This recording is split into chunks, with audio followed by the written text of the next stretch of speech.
Di tahun 2025, Zulkifli Hasan yang menjabat sebagai Menteri Koordinator Bidang Pangan menjadi sorotan publik bukan hanya karena kebijakan formalnya, tetapi juga karena beberapa tindakan dan pernyataan yang oleh sebagian masyarakat atau warganet dianggap absurd, berlebihan, atau kontroversial. Berikut adalah rangkuman kebijakan dan momen absurd Zulkifli Hasan di tahun 2025 berdasarkan berita dan sentimen publik terkini. 1. Kontroversi panggul beras sendiri. Ini adalah momen paling viral dan dianggap absurd oleh warganet di penghujung tahun 2025. Saat meninjau korban banjir bandang di Sumatera, Aceh, Sumut, Sumbar, Zulhas terekam kamera memanggul karung beras sendiri untuk diberikan kepada warga. Sebagai seorang Menko, Menteri Koordinator, tugas utamanya adalah koordinasi strategis tingkat tinggi, bukan distribusi fisik yang bisa dilakukan petugas lapangan. Publik menilai ini sebagai gimik pencitraan yang tidak perlu, apalagi dilakukan di tengah situasi bencana darurat di mana warga membutuhkan solusi sistemik, bukan tontonan pejabat mengangkat karung. Ia mengaku hal itu sudah biasa ia lakukan sejak kecil, sebagai bentuk latihan fisik dan ajaran ibunya untuk berbagi, serta menolak disebut pencitraan. Tiap hari itu harus memberikan bantuan. Itu tiap hari.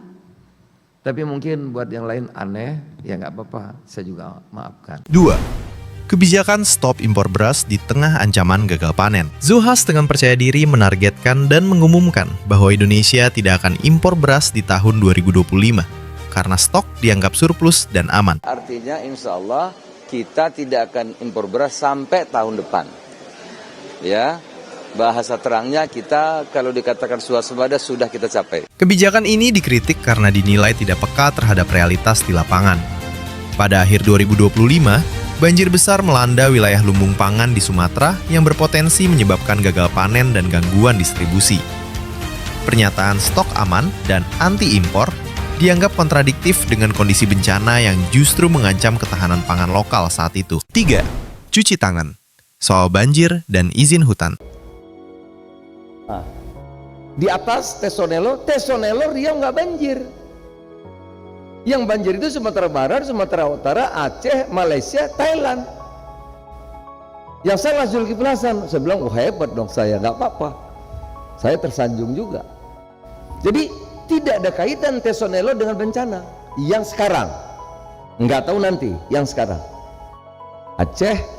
Saat banjir besar melanda Sumatera di akhir 2025, banyak pihak mengaitkannya dengan deforestasi dan alih fungsi lahan yang terjadi saat Zulhas menjabat sebagai Menteri Kehutanan di era sebelumnya. Alih-alih mengevaluasi, Zulhas memberikan respon defensif dengan mengatakan bahwa tidak ada Menteri Kehutanan yang berani memberi izin di kawasan konservasi seperti Tesonilo dan menantang balik para pengkritiknya. Tesonelo itu Pak, Taman Nasional. Taman Nasional itu tidak boleh diberi izin apapun.